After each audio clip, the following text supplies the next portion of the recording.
আনন্দর ইচ্ছাতে আমি জীবন জগতৰ পালনৰ গভীৰ দায়িত্ব কৰিছো বহন। আমার ইচ্ছাতে এই বিরঙ্গিয়া সৃষ্টি আমার লীলাক্ষেত্র সমস্ত জগৎ আমার সৃষ্টি দুষ্কর দমন আর সকলক পরিত্যাগ যুগে যুগে আমি ক্ষমতা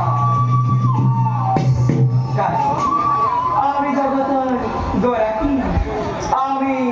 বিষ্ণু ঈশ্বর